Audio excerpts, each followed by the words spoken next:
This is a spring salmon fly. Jason Wilcox is getting ready for this year's fishing season by tying flies. When he was a young boy, his father would take him fishing. I like fishing because, well, I don't know, it's my happy place. It's great to get out, be on the water. Just me and the fish, it's really relaxing. Wilcox fishes many species, but really likes fishing muskellunge and Atlantic salmon. While he says both are a challenge, he enjoys them for different reasons. Muskellunge, or muskies, are the largest member of the pike family. It's an invasive species that first appeared in the St. John River system in the 70s. Some anglers believe muskies contribute to the depletion of Atlantic salmon. Only a few thousand salmon are returning to the river, and that number is decreasing. That change is the result of a number of things, including the fact that we have the dams in the river now, so the fish don't have a free swim to where they need to spawn. Even though we try to manipulate it, it doesn't appear that we've been doing a very good job. Most New Brunswick anglers can agree that the local Atlantic salmon fishery will never be the same. And although studies show muskies rarely eat salmon, some say they still pose a threat. Depressing. Quite depressing, because it is because of Atlantic salmon that I got into the field of environmental management and environmental science in the first place. My experiences up in Renous, New Brunswick, experiences with my father, it's like one of the two things we have in common. And it's one of the only two things we do together, so yeah, it's, you know, if the Atlantic salmon were to disappear forever, I lose faith in humanity pretty quick, you know. They don't do their part to protect salmon, I guess. Muskies Canada is an angling club that focuses on preserving muskellunge. It has 14 clubs across Canada, and Wilcox is part of the St. John River chapter. They held their spring meeting on St. Patrick's Day this year, here in Fredericton. The club was excited to learn that New Brunswick muskies are from the St. Lawrence stock and average 11.5% larger than other strains. This increases the potential to catch trophy-sized muskies in the St. John River. It's kind of neat to know that our fish do have a potential to be world-class size fish. The St. John River chapter gathers for 2 meetings a year.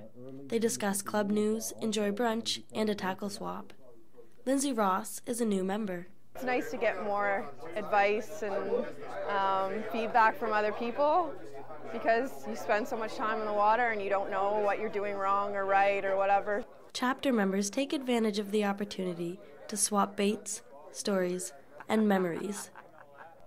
This year, the club wants to log more angling data to get more accurate information on the size, age, and catch rate of muskies in the St. John River. We are certainly dedicated to try to improve muskellunge numbers and habitat, and we're also hoping to one day have muskellunge recognized as a sport fish here in New Brunswick. Ron Levine is the Director-at-Large for the St. John River chapter of Muskies Canada. It's called a believer. There's nothing in the river that looks like that, but that catches fish. He's anxious to fish muskie in his new boat.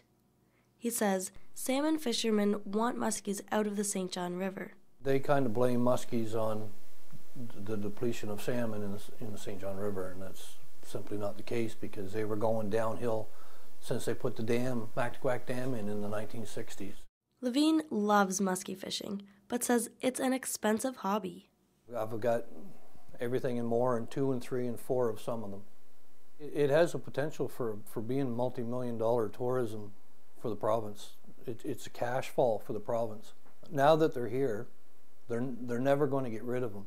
Curry agrees, but is unsure it will be as big as salmon fishing. It's a fishery, and it actually has a very good potential to be a good economic fishery for the area. So I'm going to give this little topwater popper a try, and we'll see how it does. Most anglers are enjoying their peaceful time on the water while fishing, not thinking about the ecosystem. Curry's studies of the St. John River show that muskies tend to stay in the slower, warmer parts of the river and spawn while smolts, or young salmon, are migrating. So they're off in another part of the river altogether. They're away from where the smolts are. So mostly the muskellunge we saw were probably eating things like perch and brown bullhead. Furs says aquaculture and dams are the biggest threat to Atlantic salmon. I think, it can be managed. There's a lot of great projects going on to protect them right now. Just depends on what comes from those, I guess, if it's not too late. And like, we can't control what happens in the ocean, so we can't control them in that sense. But I don't think it'll ever be the same as it was, 50 or 100 years ago. The Atlantic salmon fisheries may have seen its glory days, but the muskie fishery is still new. Muskies Canada is dedicated to conserving and protecting the species and gaining new chapter members. New members, there's always somebody willing to take you out.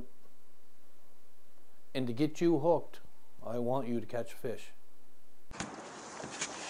Oh! What do you think of that, folks? Hey? How's that for a big fish? While the future of Atlantic salmon remains uncertain, some local anglers are dedicated to making the best out of the king sport fish while it lasts. For Stu Journalism, I'm Shannon Mooney.